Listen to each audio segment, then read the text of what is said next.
Dharmáticos, bienvenidos a Dharmatic. Mi nombre es Juan y el día de hoy vamos a tratar de hacer una especie de guía porque muchos de ustedes me han escrito y me preguntan que cuál escuela o qué institución budista les recomiendo para estudiar. Y pues realmente nunca tengo que contestar, o sea, no sé qué contestarles, puesto que pues en sí Dharmatic es un proyecto, es una sangha que la conformamos todos nosotros, que a final de cuentas no tenemos una especie de predilección por una institución en específico o somos promotores de una institución en específico. Somos, a final de cuentas, budistas. A lo mejor hay budistas que están en ciertas instituciones y todo eso, pero que nos juntamos abrazando esta diversidad que existe en el budismo, ¿no? Eso es lo principal y pues Dharmatic lo que se plantea es que sea una especie de plataforma para que ayude a todos los que se están comenzando con la práctica del Dharma y los que ya también llevan un rato en la práctica del Dharma, pues para establecer un diálogo, para establecer ciertas ideas, también para estudiar. Entonces, y también pues dejar que también esta espontaneidad y esta creatividad que existe en los caminos espirituales pueda surgir, ayudándonos de cierta manera que esté dirigido y que tenga una lógica dentro del budismo. Tampoco se vale de decir, ay, todo es... sí, podemos hablar acerca de otras cosas que nada que ver con el Dharma del Buda. Entonces eso es importante, ¿no? Dicho lo anterior, yo sé que en un inicio, cuando estamos frente a tanta institución budista, pues es difícil, ¿no? Saber qué onda con esta cuestión. Así que el día de hoy voy a tratar de hacer una especie de guía para que tú que estás iniciando y que a lo mejor has estado expuesto a publicaciones de escuelas muy variadas y todo eso, tú sepas de cierta manera lograr una especie de clasificación para poder ubicar en todas estas ramas de diversidad budista a la escuela o a la institución de la cual o estás interesado o te ha llegado información o has escuchado algo de ello. Esto nos ayuda de cierta manera, como les decía, para ubicar dentro de la gran variedad y gran diversidad de todas las propuestas dentro del budismo a la institución en sí y poder ver y estar como seguros que es una institución que tiene una línea, por llamarlo así, que conecta directamente con el Dharma. Así que vamos a ver esta pequeña guía que te tengo preparada para ti. Para entender un poco la guía, se me ocurrió hacer este símil con un pozo de agua. Para buscar y darle lugar a todos nuestros elementos que vamos a poder guiarnos para poder hacer esta especie de clasificación de las escuelas o de las instituciones o de los maestros budistas.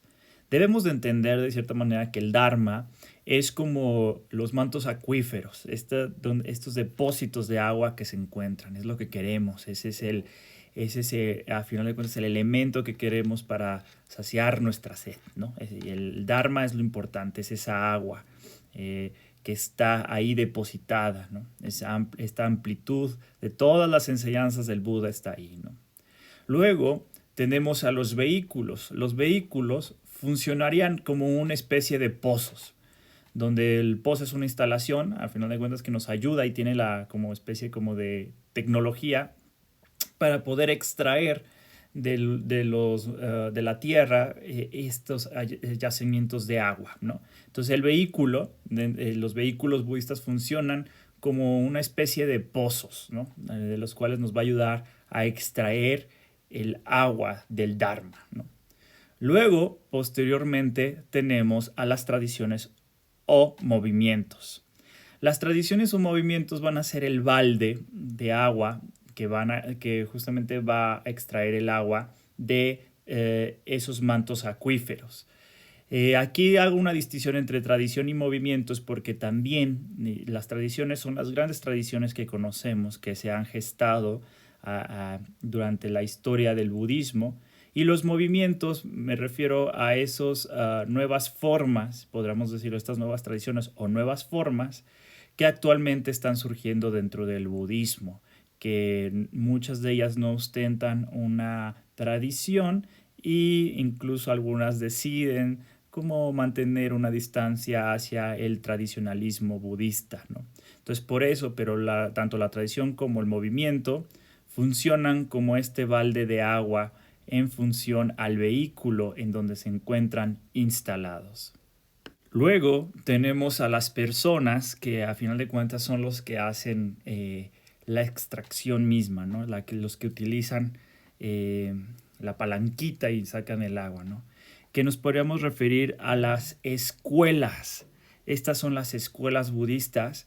Si se fijan, cada vez se va abriendo más la diversidad y la ramificación.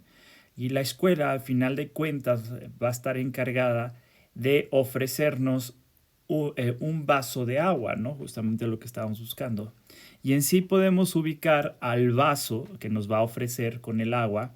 Ese vaso va a ser la institución y o el maestro en cuestión, ¿no?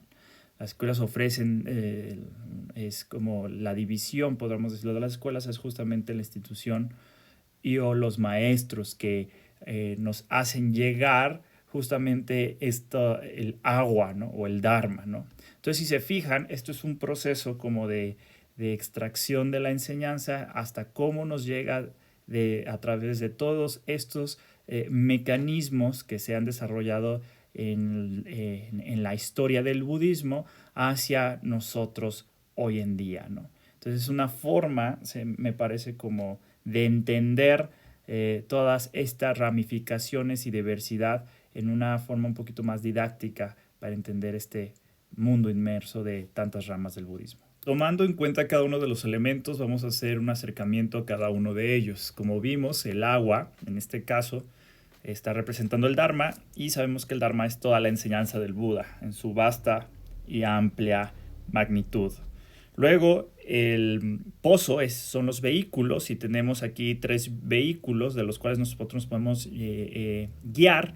Tenemos el primer vehículo, que es mal llamado Hinayana, es un término despectivo que hay que evitar usar ya. Antes se usaba, pero es un término despectivo, así que Hinayana lo tachamos.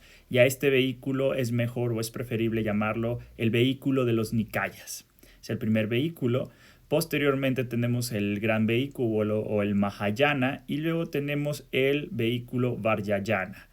Hay que recordar que académicamente hablando, el Vajrayana es parte del vehículo Mahayana, pero para cuestiones didácticas y para ubicar, el Vajrayana, como posee sus propios métodos y suma un contenido importante al canon de textos de los sutras, de los tantras en este caso, le suma esta parte. Entonces, por eso se considera un vehículo que se puede observar o analizar aparte, sin embargo, se desprende del Mahayana. Esto es muy, muy importante hacer la aclaración, ¿vale? Entonces tenemos los 3 vehículos y de esos vehículos se desprenden sus tradiciones y o movimientos.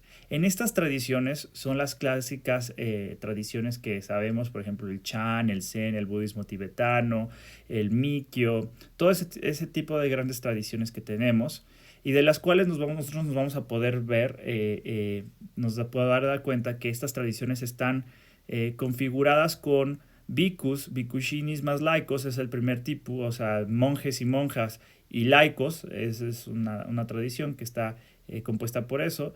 Hay otras tradiciones, podemos decirlo, nuevas tradiciones o movimientos, más bien movimientos laicos, en las cuales no encontramos la figura del monje, sino que es puros laicos, y posteriormente también tenemos el secularismo. ¿A qué me refiero con el secularismo y por qué lo distingo de los laicos? Porque en el caso de los laicos, nosotros nos vamos a poder dar cuenta que hay movimientos que, a pesar de que no tienen dentro de su del movimiento la imagen de un monje, por llamarlo así, siguen a final de cuentas ciertos aspectos de la tradición. Por eso lo llamamos movimientos laicos. Y la diferencia con el secularismo es que el secularismo sí de plano no hace una gran distancia sobre aspectos muy tradicionales dentro de su propio movimiento. Entonces por eso se separa. Por ejemplo, los laicos sí hay una recitación, por ejemplo, de mantras, de dharanis, se siguen estas tradiciones de la recitación de sutras. En el caso del secularismo no.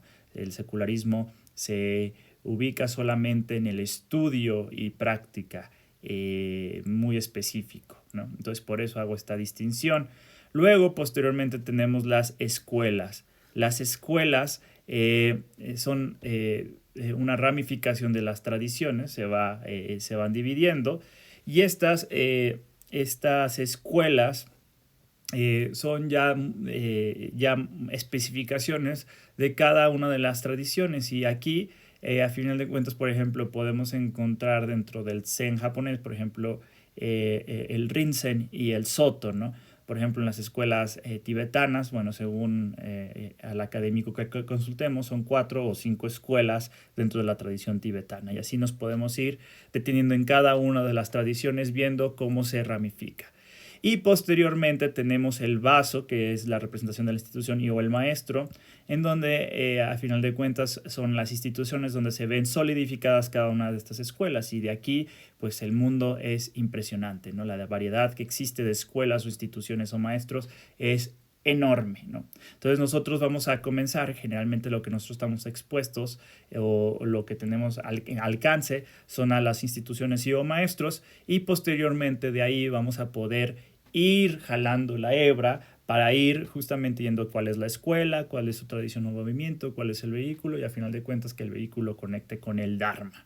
Entonces, más o menos, estos son los movimientos, esta es la forma en cómo podemos ubicar las instituciones y o maestros para darnos certeza o algún tipo de certeza que la institución o el maestro realmente esté dentro del espectro del Dharma del Buda. Y les traigo un ejemplo de la primera escuela donde yo comencé a estudiar el Dharma del Buda para que vean más o menos cómo se lleva la clasificación. Yo comencé mis estudios dentro del centro Bengungial. Ese centro Bengungial pertenecía a una asociación que se llamaba la FPMT, o la Foundation for the Preservation of the Mahayana Tradition. Ahorita les platico un poquito más de esto. En este caso, esta institución, el director es Lama Zopa Rinpoche, un importante bhikkhu dentro de la tradición tibetana.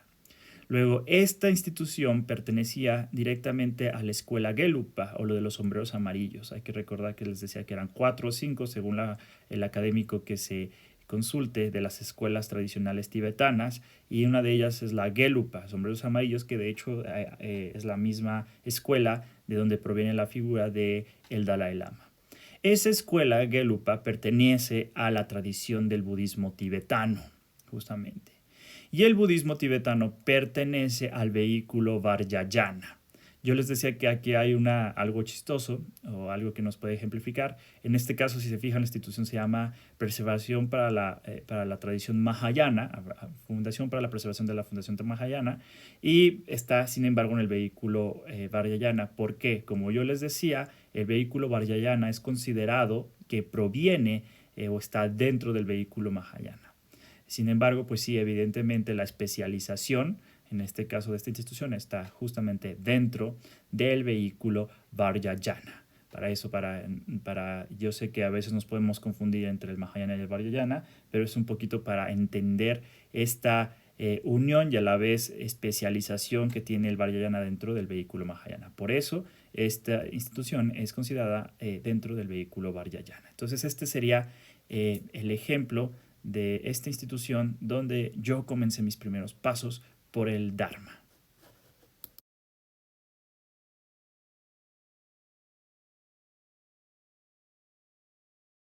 Es muy común que si nosotros buscamos en internet podamos tener este tipo de diagramas, que la verdad es que nos complica un poco y nos revuelve un poco más el entendimiento de las escuelas, tradiciones, vehículos, ¿no? Entonces, miren, decidí rayar este diagrama, en este caso que lo pueden encontrar en Wikipedia, y quedó algo así. Perdón por mis rayones de niño chiquito, pero podemos darnos cuenta aquí más o menos para entender el diagrama. Lo rojo es el Dharma, bueno, el budismo en sí. Luego lo morado tenemos a los vehículos. Aquí si se fijan en el Vajrayana, aquí sí indica que está dentro del propio Mahayana, pero nosotros ya supimos un poco que sí específicamente proviene del Mahayana, pero podemos, para cuestión didáctica o académica, cómo separarlo por estas situaciones que ya platicamos. Entonces aquí tenemos a los vehículos en morado, luego en azul tenemos las tradiciones también aquí. Y luego posteriormente en lo verde tenemos las escuelas. Llega esto a estas escuelas, no hay instituciones o maestros específicos que aquí den, pero aquí tenemos las escuelas. Entonces es muy importante que este tipo de diagramas pues también lo podemos entender bajo nuestra guía o metodología que les he explicado en este video.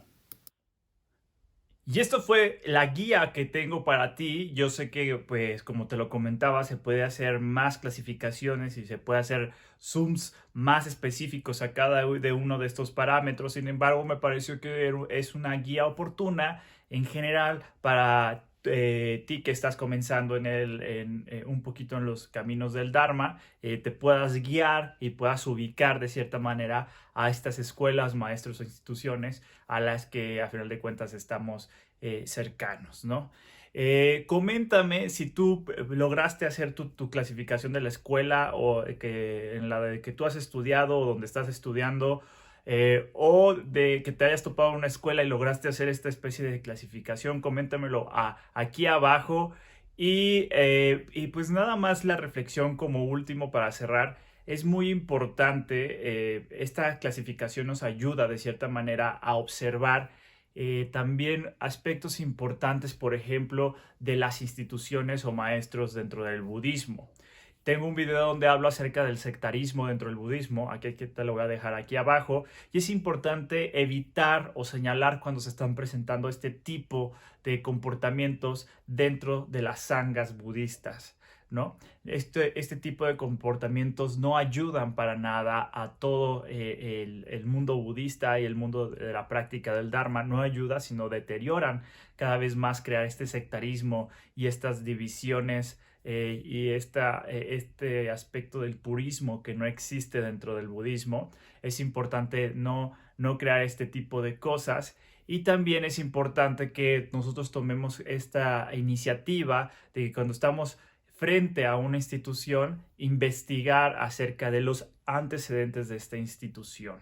Es muy importante que nosotros nos demos a la tarea porque es como nuestra responsabilidad ver qué antecedentes tiene la institución o el maestro en donde estamos a final de cuentas o decidiendo entrar a estudiar. Eso también es muy importante. Muchas veces los practicantes, cuando no tienen esta idea de cómo colocar la institución dentro del variado y amplio y grande y diverso mundo de toda la diversidad budista, entonces se suele luego los practicantes que no logran investigar o no están interesados en investigar, creer que el vaso es completamente todo el budismo. Y entonces el practicante acaba por ahogarse en el vaso.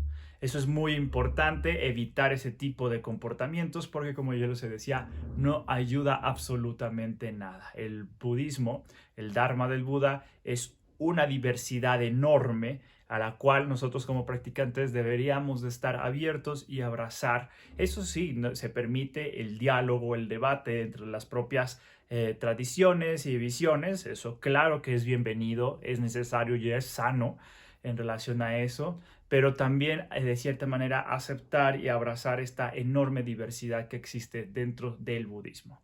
Esto fue todo por el video del día de hoy. Espero que te haya gustado y que te sirva mucho para tu práctica. Yo me voy, pero no me voy sin antes decirte que Buddha bless you.